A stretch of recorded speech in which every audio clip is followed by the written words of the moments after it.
This is a production of Cornell University. Welcome to Cornell Cinema. I'm Mary Fessenden, the director, and it's really thrilling to see this theater so full. It's great. The first thing I would like to do is thank the people who have made tonight's event and the related Todd Haynes retrospective and Bob Dylan series possible. They are David and Pat Atkinson. The Atkinsons are the donors who make possible the Atkinson Forum in American Studies at Cornell, a program that seeks to bring to campus the best that America has to offer in the arts.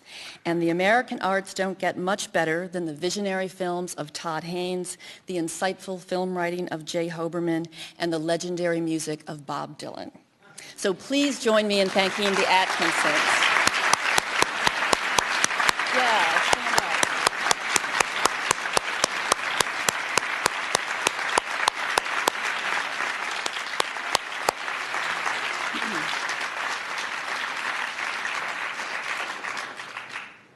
I'd also like to thank Nick Salvatore and Glenn Altshuler from American Studies and the fabulous Cornell Cinema staff for all of their assistance with this event.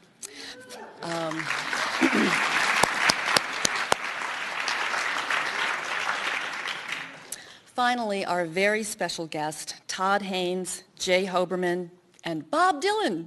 No, just kidding. Bob couldn't make it. Before introducing Jim Hoberman, I'd like to explain how the evening will work. We'll be doing a screening of I'm Not There, as you know, and then after that we'll be taking a short 5 to 10 minute break that will give you some time to stretch your legs, use the restrooms, while we prepare the stage for a conversation between Jim and Todd, which will actually be videotaped by Cornell Cast, and that will be available for viewing on the web, I think, sometime quite soon. And so any friends who weren't able to get in, you should tell them that they can actually go to the web and view the entire conversation on Cornell Cast. So now, on to Jim Hoberman. Jim celebrated his 30th anniversary working as a film critic for the Village Voice this past fall, having published his first review in the paper on October 24th, 1977, a review of David Lynch's Eraserhead, which, by the way, had its 10th engagement at Cornell Cinema just last month. Before joining The Voice, he studied English literature at the State University of New York in Binghamton and filmmaking at Columbia University. He made experimental films for a while, one of which was actually included in the New York Film Festival. He became a Voice staff writer in 1983 and the senior film critic in 1988.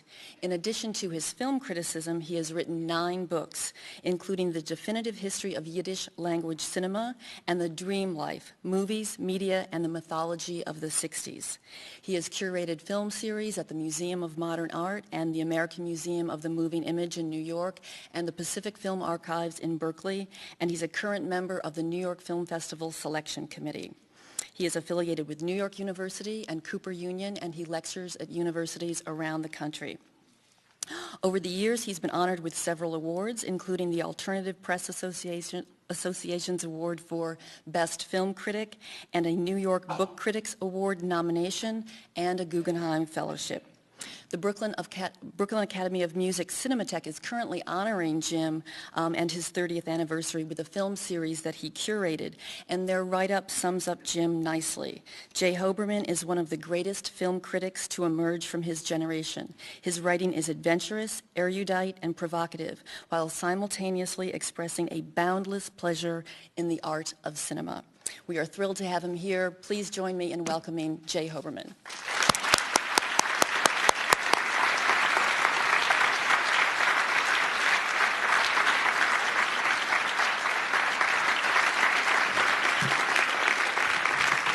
Thanks. Thank you. 30 years. I was a teenager when I started. Emotionally, in any case. As a journalist, I think the best thing for any journalist really is to get a scoop. And I had this privilege 20 years ago when I heard about a little Super 8 movie that was showing in some obscure venue in the East Village in New York. And I went to see it, and it turned out to be this brilliant treatment of Karen Carpenter as enacted by a cast of Barbie dolls. Of course, it was Superstar, Todd Haynes' second film, but the first film of his to be shown. And it was a tremendously exciting for me to be able to write about this film, which I knew nothing about and hadn't read anything about, and then just to stumble across it and write about it. And maybe the third best thing that can happen to a journalist is to be interviewed by the national media in regard to some other thing that you wrote about that has somehow become a political football for the various right-wing groups. And I got that privilege also thanks to Todd Haynes when I wrote about his third movie, Poison, which had been funded by the NEH, or the National Endowment for the Arts or Humanities, and because it dealt with some presumably taboo material dealing with illness and sex in America, it had become, and was funded partially by the government, became an issue. So I got to hold forth on that on NPR or whatever. Since that time, Todd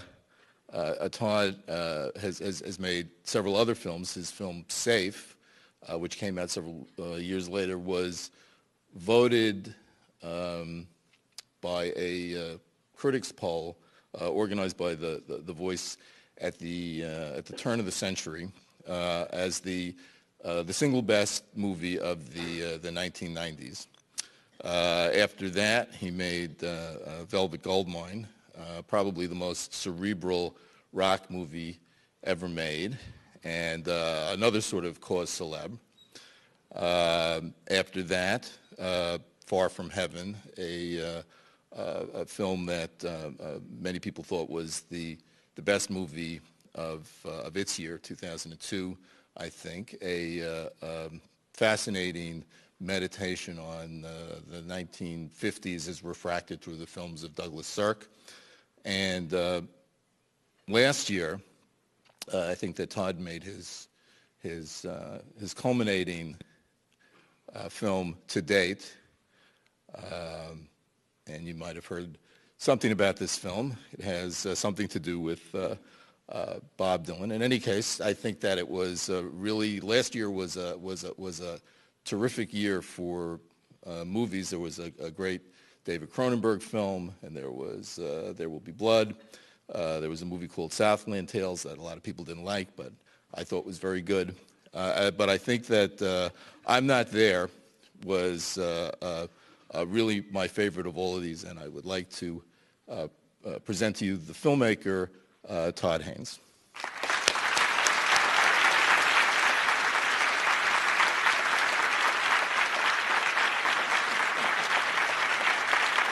Thank you. Thank you so much. Thank you, guys. It's so nice to be back in Ithaca on this gorgeous, beautiful day we all had today. And it's such a privilege to be here and show my retrospective of films and to have Jim here to say all those things. So nice. I'm not going to talk at length now, so we have time later to talk, but I want to thank Mary Fessenden for arranging all of this and inviting me back again to this beautiful campus. And of course to David and Pat Atkinson for making all of this possible and for reciprocating artistic freedom, particularly tonight, by making art free, which is pretty cool. So, and all the amazing things that they do. This film was definitely a life-altering experience and privilege to be able to treat this extraordinary subject and his body of work to the screen, you know, and be given that freedom and that privilege to explore his life as a filmmaker. And so there's a lot to talk about and a lot of movie to watch. So I hope you guys enjoy the film. I'll be here afterwards with Jim and we can discuss it. And I hope you have a really good time. Thanks so much.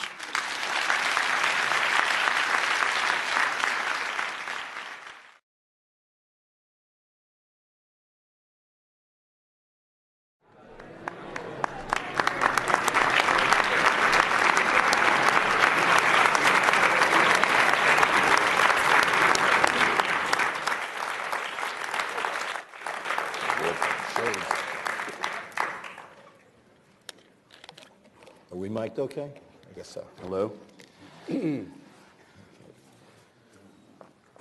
Well, I have to say, this is the third time that I've seen the movie, and I wasn't even sure I was going to stay for it, and I just started watching it, and I got completely absorbed. Very different than the other two screenings, and I noticed a number of things I hadn't seen before, and was once again impressed by just the wealth of detail, how rich this movie is. I was struck this time by how precisely you got the feel of these early 70s Westerns with this kind of magic hour lighting and so on, but sense of muddy streets and everything. But so you've been working on this movie a long time, and how does it feel? Did you get to do what you wanted? I did. I really did. It's which is saying a lot, I guess, because I really had a very high standard to apply myself to and to sort of rise to, and when I really think about it, it was a very difficult film to make, practically, logistically, financially. But creatively, it really was an extraordinary experience when I think back on it. And I think back on the relationship that we developed with Jeff Rosen, Dylan's manager, because people may have heard or not, but the whole thing started with the concept of the multiple characters and definitely a structure that would be interwoven. And that's really all I had when I first approached Dylan in 2000 via Jeff Rosen and Jesse Dylan, Dylan's oldest son, who's also a filmmaker. And they just suggested I write it out in a one-sheet description, and we send it to Dylan. And although both of them were intrigued by the idea, neither of them could vouch for him or presume what he would say. He'd only rejected proposals for more conventional biopics in the past. And he was, as they continued to tell me, inscrutable in every possible way, and that their opinion mattered little. And so he basically signed off on the concept, and that was the beginning and end of my relationship with Dylan himself. And the entire process that followed, which was interrupted when I did my film Far From Heaven and came back to it full on in 2003, probably to begin official research and writing and all that, was really through Jeff Rosen, and he's the gatekeeper. He's Dylan's manager of the past 30 years, and he's an amazing guy, and he really he gave me an incredible amount of freedom to interpret this life and this person, and access to anything I needed in terms of music and some connections to some people and so forth. But I remember a situation where we needed to extend the rights to the project because the writing was taking some time, and I called up Jeff and I had to talk to him, and I was just like, Jeff, I feel like this awesome responsibility. I'm doing the Dylan movie, and I want it to really convey Dylan to the world in a way that I felt was really honest and truthful and as fair as I could do, and that was hard. And he said, "Oh, Todd, you don't have to worry about that shit. This is your own weird, unique perspective on Dylan, and that's all you have to worry about." And I just thought, when do you have those conditions, I had heard that there were two managers, one whose job it was to say no and one whose job it was to say yes. Is that? And they were both played by Jeff, but by different actors, right? So you're saying that the concept started with the multiple actors. Why only 6 characters? Yeah, exactly. They're actually, I always conceived of it as a sort of the number 7, which recurs in Dylan's songs, which had a kind of, look to the Shakespeare's 7 cycles of man, it felt like a comfortable number. And in my mind, it is 7 characters, Christian Bale occupying two of them, playing two very different aspects of Dylan in his two characters, but bound in the same story in that one documentary. But yeah, of course, one could go on, and I've been asked many times, where and why did you stop? Or how did you determine to kind of end it? And everybody often has their own way of defining where I stopped. Why did you stop in 74?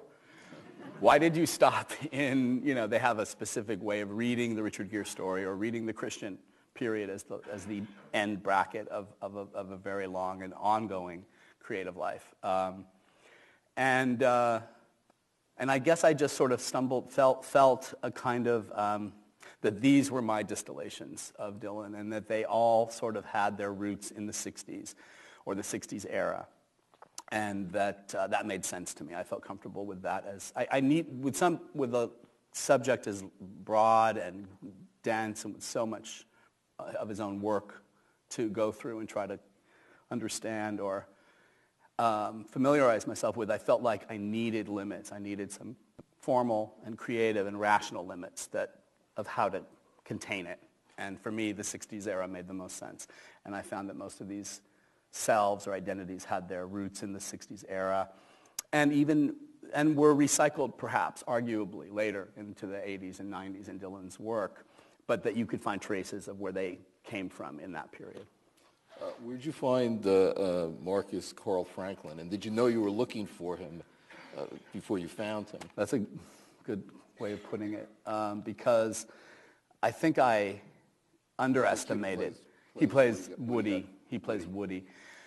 Yeah, I mean, in so many cases with this film, it wasn't until we actually did find Marcus, or I had the experience of witnessing Kate's performance in front of me, that it's only after the fact that you kind of go, what was I ever, the fact that we had found it brought up the shock of how I could ever have expected to, that these were really difficult things to ask actors to pull off, particularly a young child actor. And it wasn't, but I think all directors blindly proceed. They just go forward or you die. You turn to salt the second you look back at the risks you're taking. And this film certainly pushed that to a certain limit. But yeah, we just kept looking, and Laura Rosenthal found this kid in New York, the New York area, who'd been initially seen in the Charles Wolfe production of Lackawanna Blues that was an HBO production that he played opposite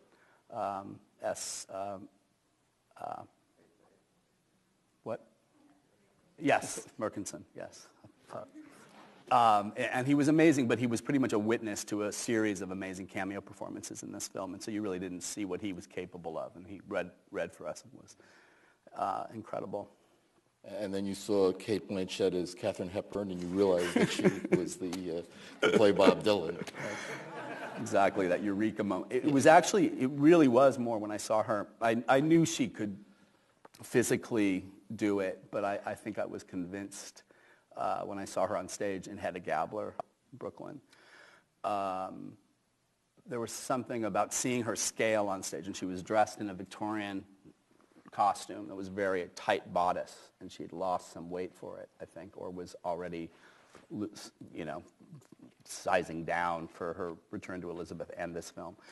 And the scale of her head to her body and one quick turn, like severe look across the stage, was so riveting. And I just sort of sawed an image of Bob Dylan from the 66 period superimposed. Don't you guys also? Well, it's interesting because now that you mentioned it, in that production, it really is her dominating the scene in the same way. I mean, everything sort of revolved around her, and that. I mean, even to the degree that she's on for the last, for the shooting, which usually happens off screen, off stage. Yeah.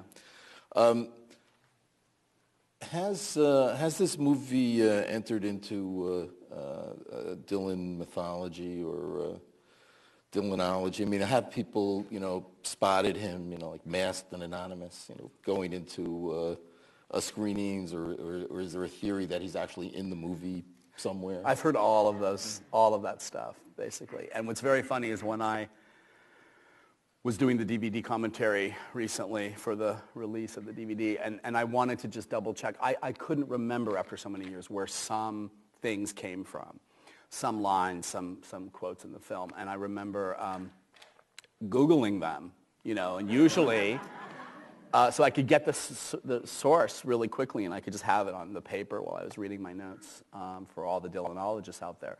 And, I would be looking like 7 Simple Rules for Life in Hiding. I couldn't find where the original, it took me a little while to find it. It's from the 11 epitaphs that he included when he was writing notes for Joan Baez in 64, I believe.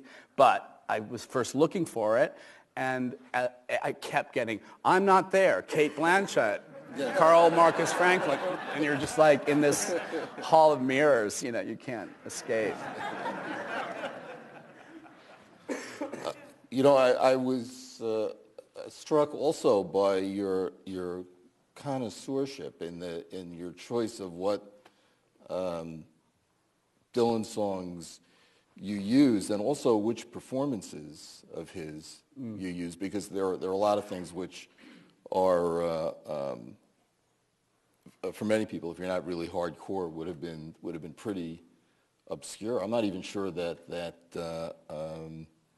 the title song was available in any form. No, it wasn't. It's been long bootlegged, the song I'm Not There, which came from Dylan's bootleg basement tape recording, from 1967 that he did with the band famously in the couple different basements in Woodstock.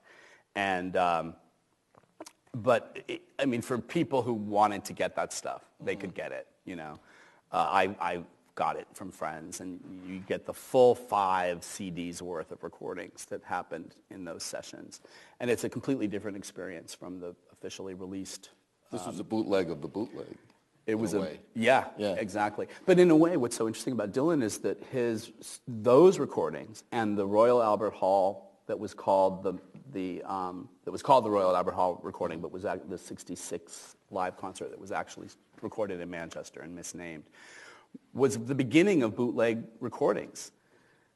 They started the bootleg tradition as soon as Bob Dylan had this many recordings that were not going to be released to the public. It surged this intense desire for people to get their hands on them. And so the whole process, the whole history of bootlegging began around those discs with I think the Great White Wonder. The Great White Wonder, yes. Was a collection of both, selects from Yeah. basement tapes and that show. Very nice. You could buy them, in head shops. Yeah. I mean, it was all in one-stop shopping. Yeah, that's right. With a sort of translucent red vinyl. Right. I remember going to record. It was a little later, I guess, in the '80s, but I'd go to record swap, meets in Hollywood, and you'd find amazing stuff. So, were there any Dylan songs that you felt that you couldn't use, that personally, because there was too much emotion in the song?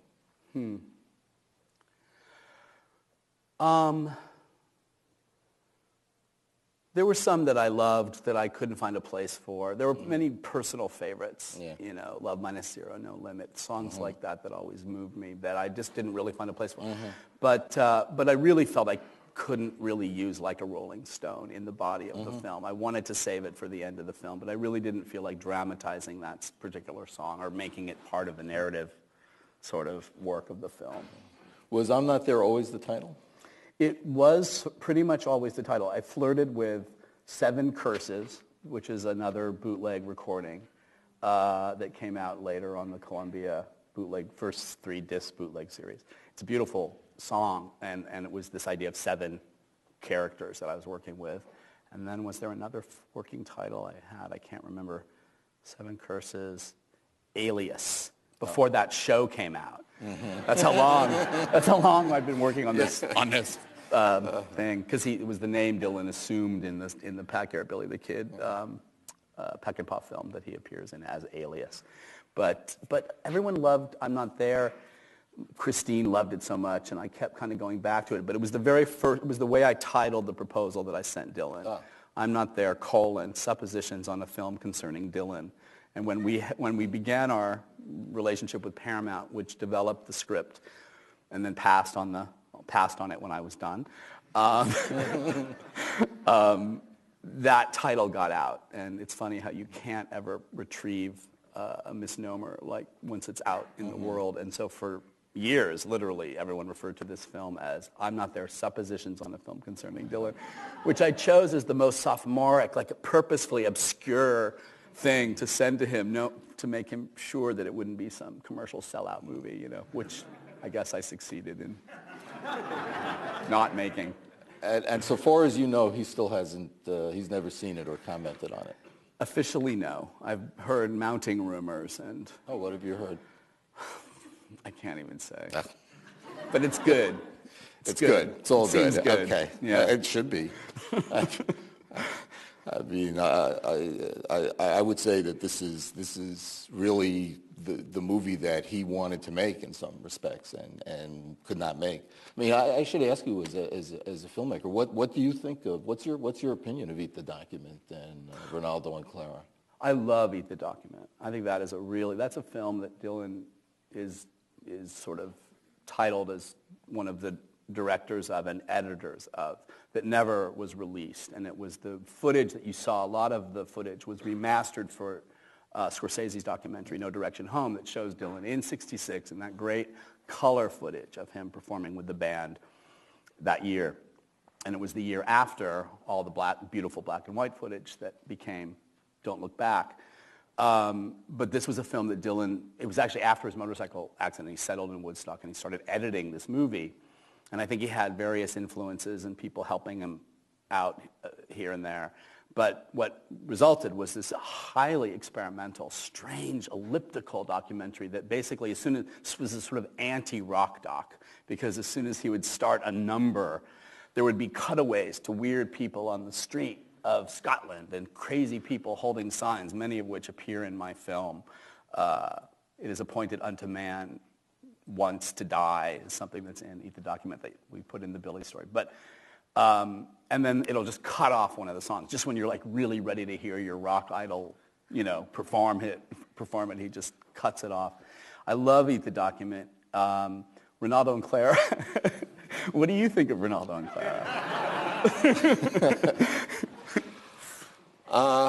Well, in a word, I thought it was kind of a disaster. Yeah. But, I haven't seen it since 1978, but I'm not really anxious to revisit it. But So you didn't have to go back to it, but I did. You did, okay. So, but it's interesting that Eat the Document seems that it's quite crucial to the No Direction Home, the Scorsese film, but it gets naturalized there because it's used there, if I'm remembering correctly, really as concert footage, and not in this exactly this sort of subjective montage that Dylan was working on. I think my film's much more truer to its spirit than No Direction Home, but that wasn't its project, obviously.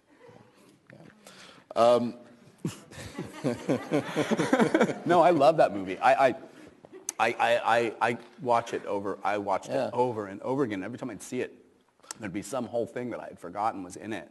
It's packed to the gills. It's actually pretty much made by Jeff Rosen. I mean, Scorsese came in and finished the film, but Jeff had been working on it for 10 years. Yeah, so I was going to ask you, at what point did you become aware that there was this other movie in the works? Yeah, right away. Jeff showed me his long cut of No Direction, or what would be No Direction Home, when we first met up, and it was astounding to see some stuff that had never been released before that now we all have access to.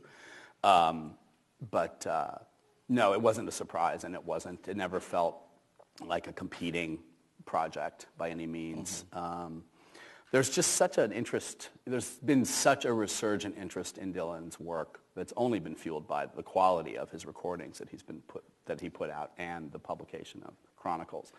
By he, you mean Dylan or Jeff Rosen? No, by Dylan. I mean, there's been such, valid and understandable interest in Dylan that Scorsese's documentary could satisfy and leave plenty of room for my film to interest people later. So I never felt like, And also, I would put a plug in for the Murray Lerner film, The Other Side of the Mirror, which I think is going to be showing here later, which is footage of Dylan at 3 successive Newport folk festivals, and it is a concert. I mean, it's the most extensive concert documentary of his, but it also is a drama. It's a 3-act drama. It's quite something. And it proves the conceit of my film better than any, really, because it's just watching him change in front of you in unedited documentary footage, and watching the relationship that he had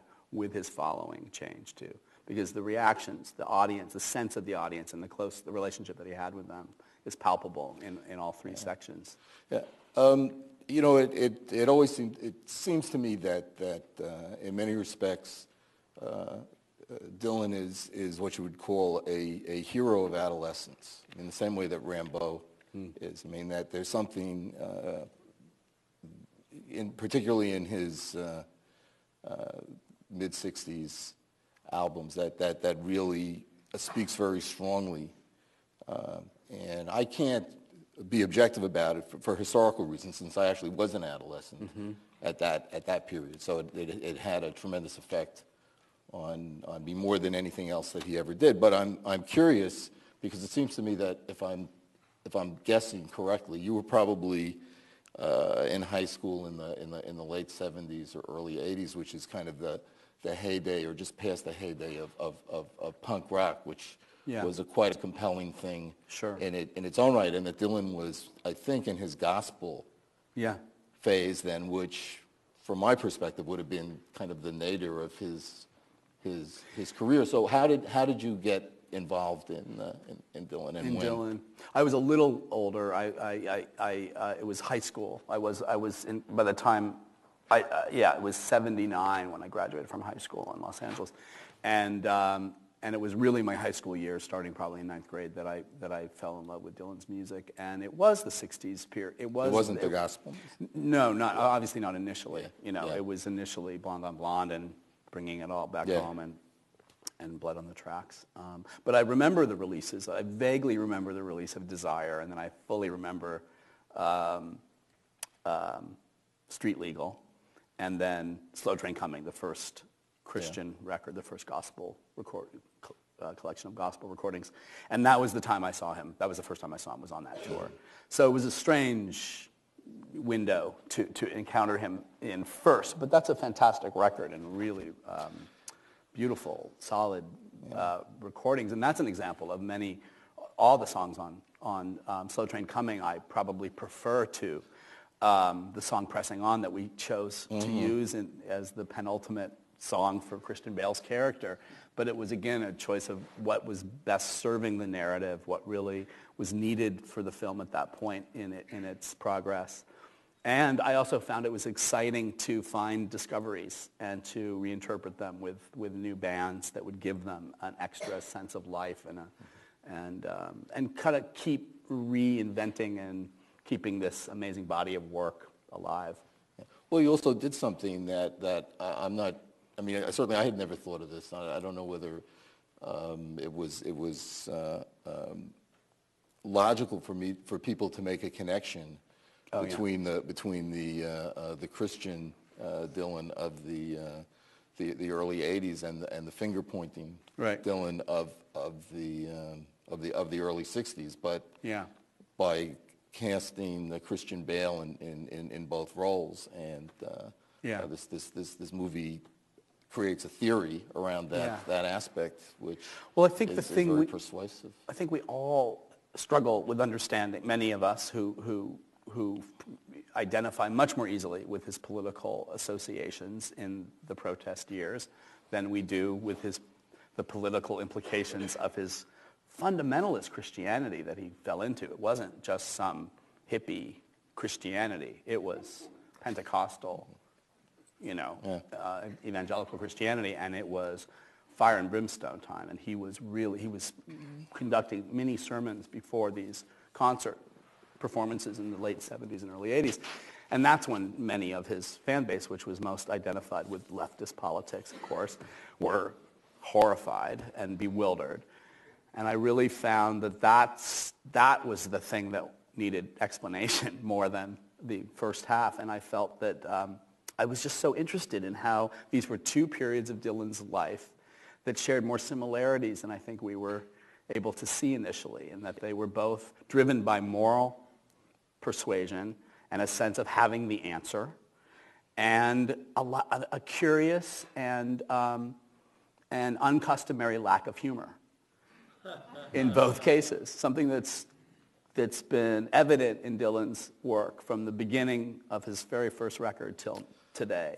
And in these two times, a lot of that went away, and there was a sense of strident righteousness in both cases, and also rare for him, a sense of him having the definitive answer. And they were completely opposite answers, but they were equally strident and solid, you know. And they provoked incredibly passionate work, music, and performances.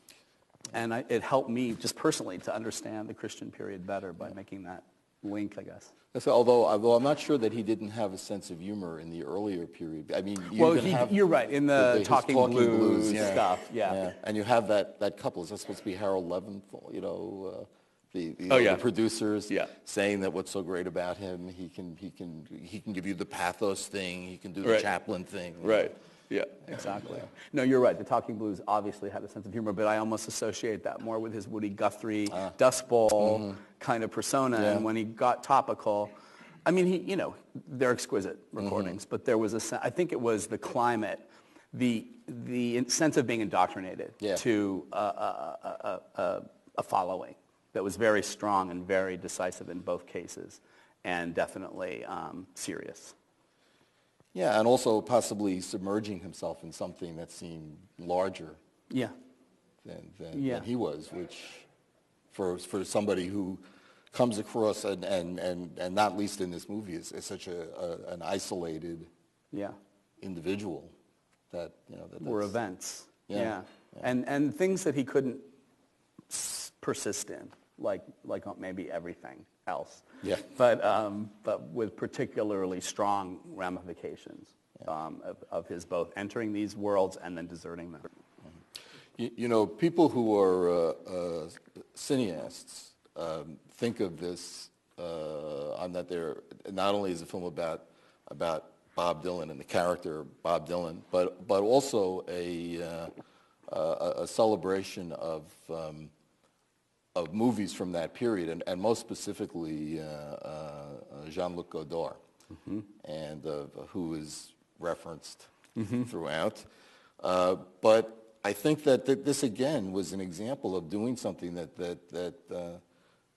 Dylan wanted for himself and couldn't do. I mean, to appear in a new wave movie, to be the star of his own new wave movie. Yeah. I mean, not to bring back Ronaldo and Clara again, but I was, there's an interesting interview with Sam Shepard, who had been sort of imported into this project, to write, like a screenplay about what, and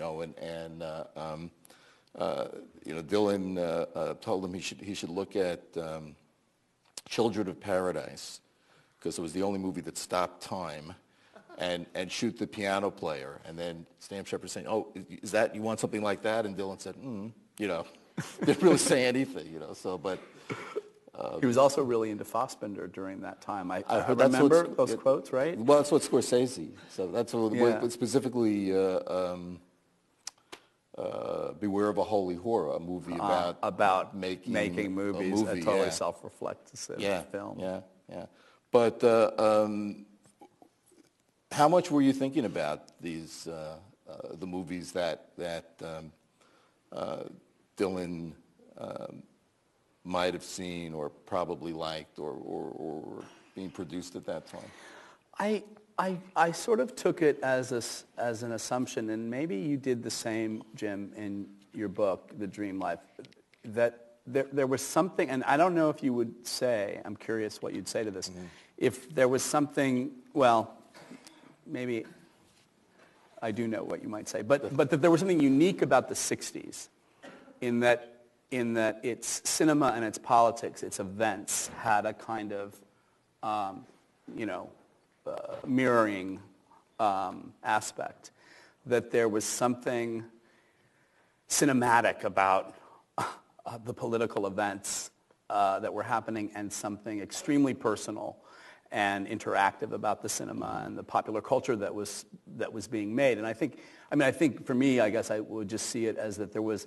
I love the book by the Conquest of Cool by Thomas Frank. Yeah.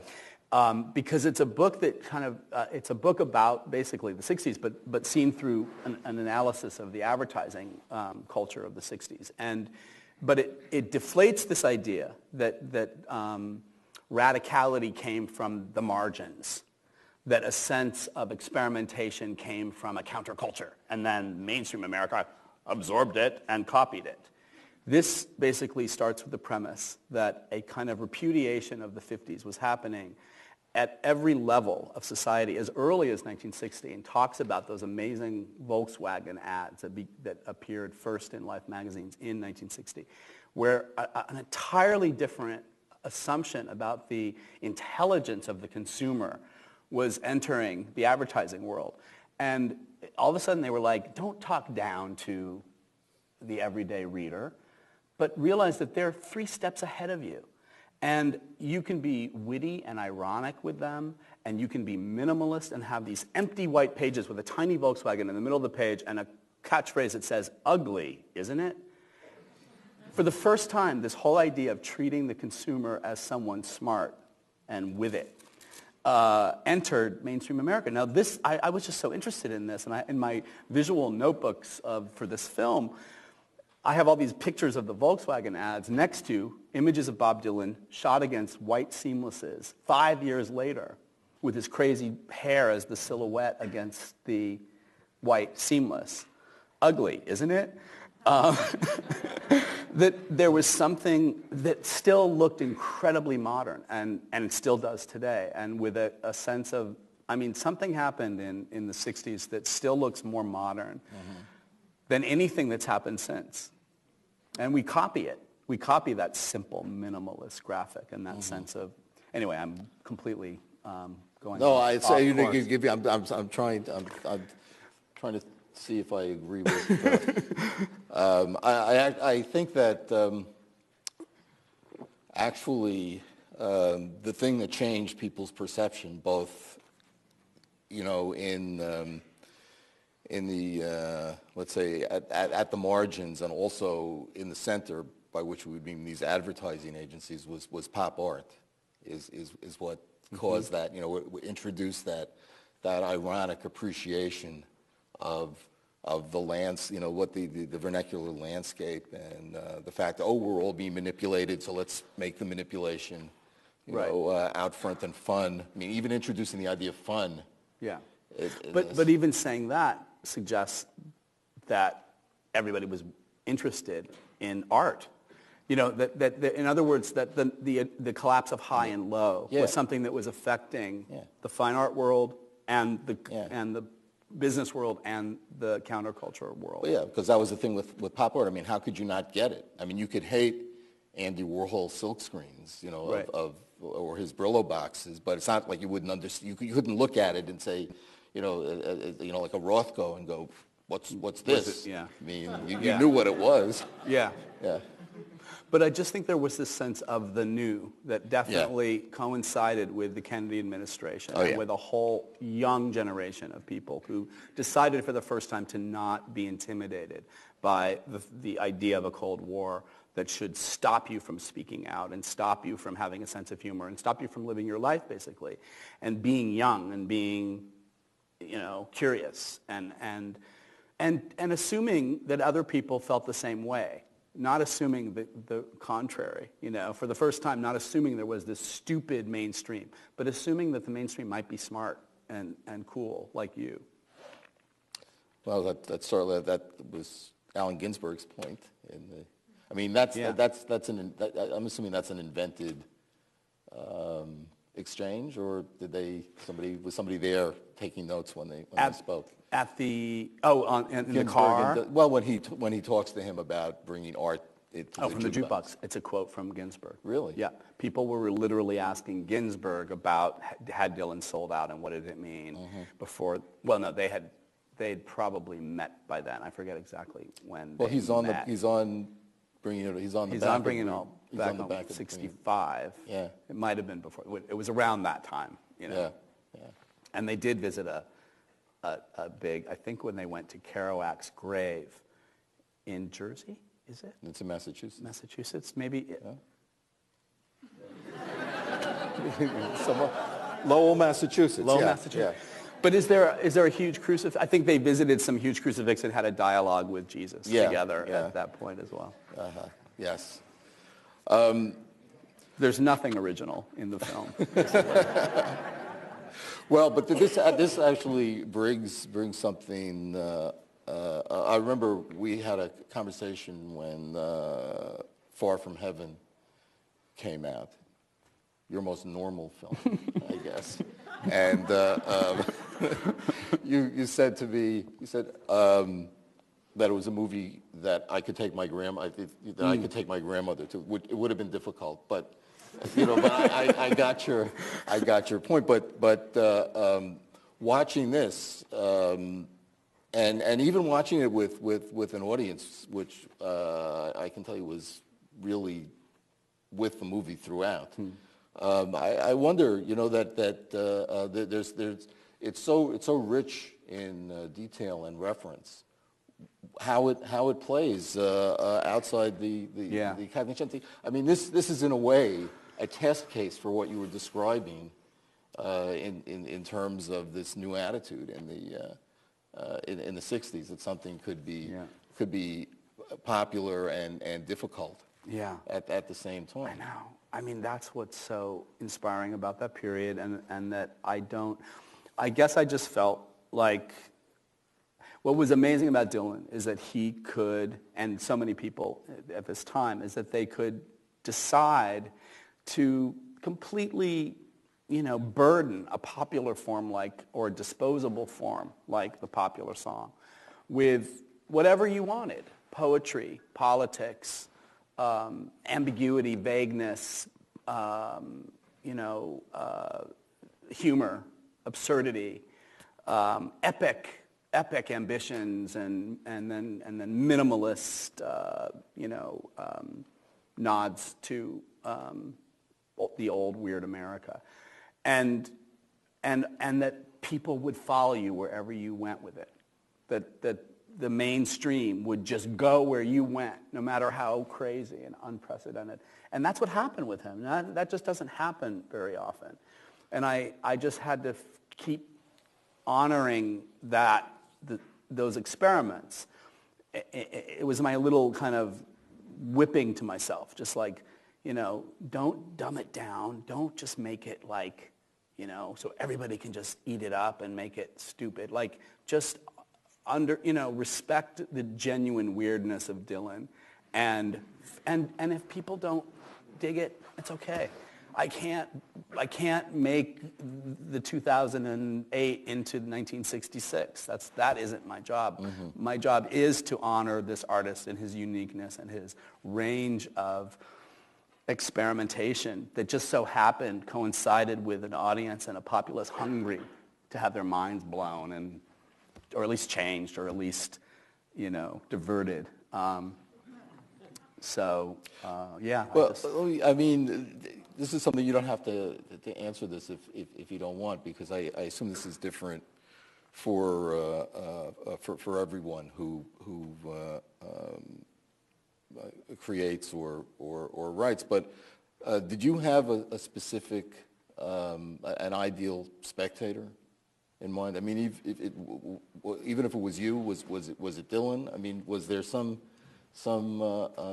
internal viewer?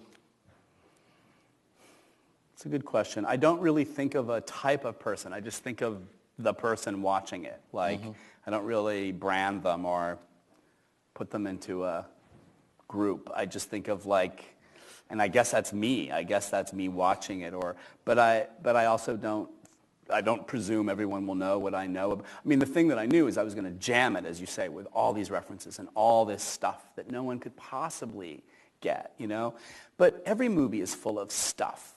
And sometimes it's stuff you really want to learn more about, and sometimes it's stuff you really could care less about, and you feel like you've seen a million times before. I always remember, you know, it's like when you're a kid and you're really moved by something or you're really affected by something, you can never totally grasp it. It's always stuff that's a little bit beyond you, that has more, you know, traveling in there, that keeps you going, keeps you interested. And I've never understood all the words in a Bob Dylan song.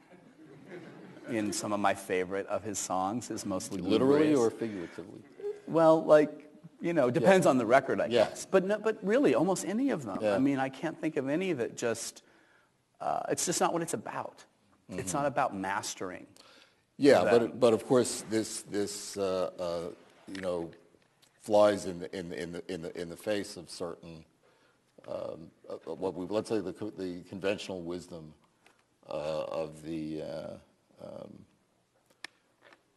media world as we're experiencing it now, which is that people don't want to be necessarily in the presence of something that they don't completely understand, or they have to work to understand, or they know that they're not going to ever necessarily understand. They want things supposedly that are easily digestible and don't complicate, you know, their thinking about, you know, where their paycheck is coming from, or whatever. Sure. I mean, well, I felt like Dylan's experimentations were always harnessed by specific, very basic traditions of music, blues traditions and country traditions and all of that he just added his stuff onto and mixed up. He didn't change musical form. He used traditions. And then similarly, I'm referring, every story is a story you've sort of seen before. There's generic. And to me, as I got further into Dylan, I realized that all of these sort of people and places he occupied were these sort of American tropes that are ingrained in our culture.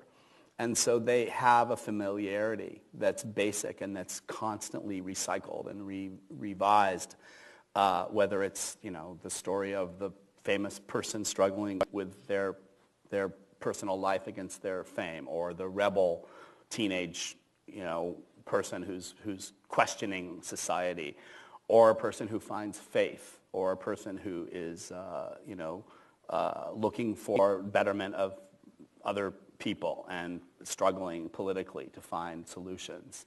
The ambitious child who wants to break into the world and find his footing. These aren't strange or obscure stories in and of themselves, you know, and each of the tropes come with their own history and traditions, and they're very American, especially in their combination and in their weird and fascinating contradictions to each other, the way they kind of unwrite each other, you know. But the thing about Dylan, which is so funny, and I think it's very American, is that each of the places that he occupied, and this is different from the way, for instance, the Bowie-esque character in my film Velvet Goldmine changes costumes and identities. I was going to ask you about that. Okay. With a kind of, you know, English self-consciousness and sense of wit and irony about it. Instead, the American version of this multiple identity is sort of intensely innocent every time, like with a sense of almost amnesia about wherever he was before. Mm-hmm. This kind of persistent thing that they just discovered it fresh today. Yeah. And it's incredibly frustrating. It's valid for all those people to be angry at Dylan when he chucked folk music and said, I didn't care about that stuff at all.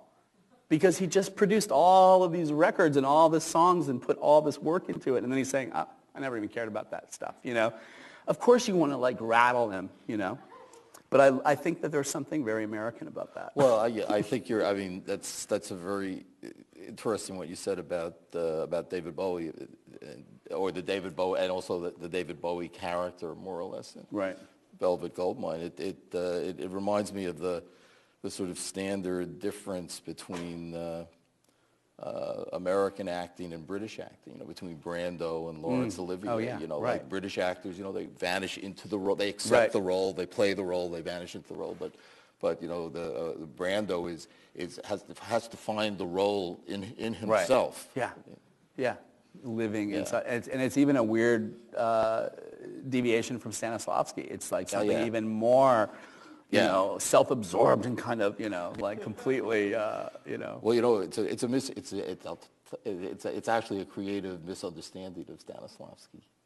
It's an interesting story how that happened. But that it was. Well, the group theater sent emissaries to the Soviet Union to speak, or maybe Stanislavski was in Switzerland there to speak with him, and they're when in the 30s. In the 30s. It was Stella Adler. Oh, yeah. Because she probably understood some Russian, but she didn't understand enough.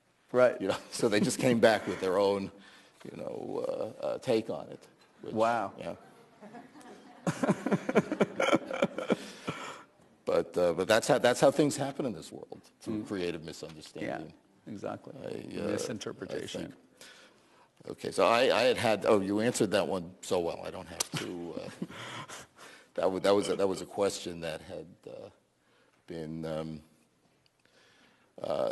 emailed to me after we did the press conference about like Velvet Goldmine yes. versus this. Do you want to hear? Yeah.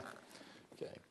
The way the Dylan Folkies in the film react to his betrayal of the Woody Guthrie, Pete Seeger acoustic tradition reminded me of how you, or he, meaning you, Todd, in Velvet Goldmine characterized David Bowie's betrayal of glam in the spirit of Oscar Wilde. He's an opportunistic hollow man who doesn't care what his Ziggy Stardust image meant to people, adolescent gays and bisexuals whom the movement liberated. The Bowie figure is so unsympathetic that in the end he's even revealed to have had plastic surgery and allied himself with an Orwellian fascist culture.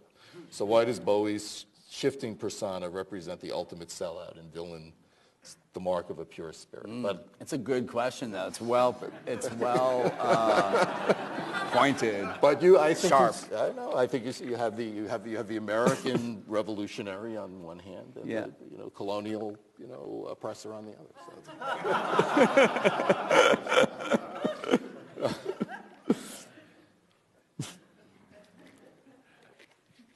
So. Well.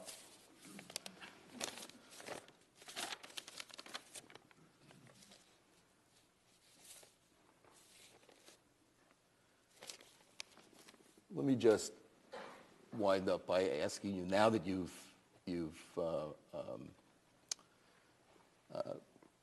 finished this, something which was in the works for how many years? So many. Yeah, I mean, through something that you began, had to put down, return to, and so on, which is very difficult. And after having already addressed a number of popular culture texts, Karen Carpenter, not just David Bowie, but glam rock in its largest sense, Douglas Sirk, the director. What are you thinking about now? Rest. I don't have. It's funny. I've come to the end of a big cycle. When I first when this project first came to me, it was in a state of. It kind of took me by storm. A kind of return to Dylan, because I first was exposed to him in high school and then really didn't listen to him for about 20 years. Listened to a lot of different kinds of music and found myself at a point at the end of my 30s and at the end of what would become the end of my years in New York, planning to get back. I was trying to take a little break after Velvet Goldmine and go to and do my melodrama. I was like, almost begrudgingly, I was sort of like, I love working with Juliana and Safe, so let's do a Sirkian thing together. It will be good, and it'll be good to get back to work. But I wasn't totally just, I wasn't impassioned. And sort of on the side, it always sort of happens when you're not looking, this desire to hear Dylan's music sort of took me over, and it was at this time that I was leaving New York to visit Portland, Oregon, to write Far From Heaven, get away from the city. But all I wanted to do was listen to Dylan, and I was so obsessed. I became obsessed, and it's such a delicious thing to be, especially when you get older, and especially when you're looking for change in your own life, and there's no better person to turn to than Dylan, and ultimately this project became about change as a radical, sustaining kind of creative strategy that I saw marking him, defining him, and it ended up changing me, changing my place. I ended up settling in Portland and writing Far From Heaven right when I got there, but conceiving of this film. And then I knew, like, God, I had this Dylan. And then by the end of that year, we had gotten rights from Jeff Rosa. So I looked ahead and said, my God, I'm going to be doing the Far From Heaven thing and the Dylan thing. And I knew that was like embarking on a big cycle ahead. I didn't know it would take quite this long. You never know, do you? But I've come to the end of it. It's an interesting time because I'm emptied out, you know? There's a Freud, I want to do a film about Freud eventually. Okay. But I need a little time, Need a man. little rest. I need a little rest. Okay, well, this turned out magnificently, so we'll look forward to that. Yeah. Thanks. Thank you so much.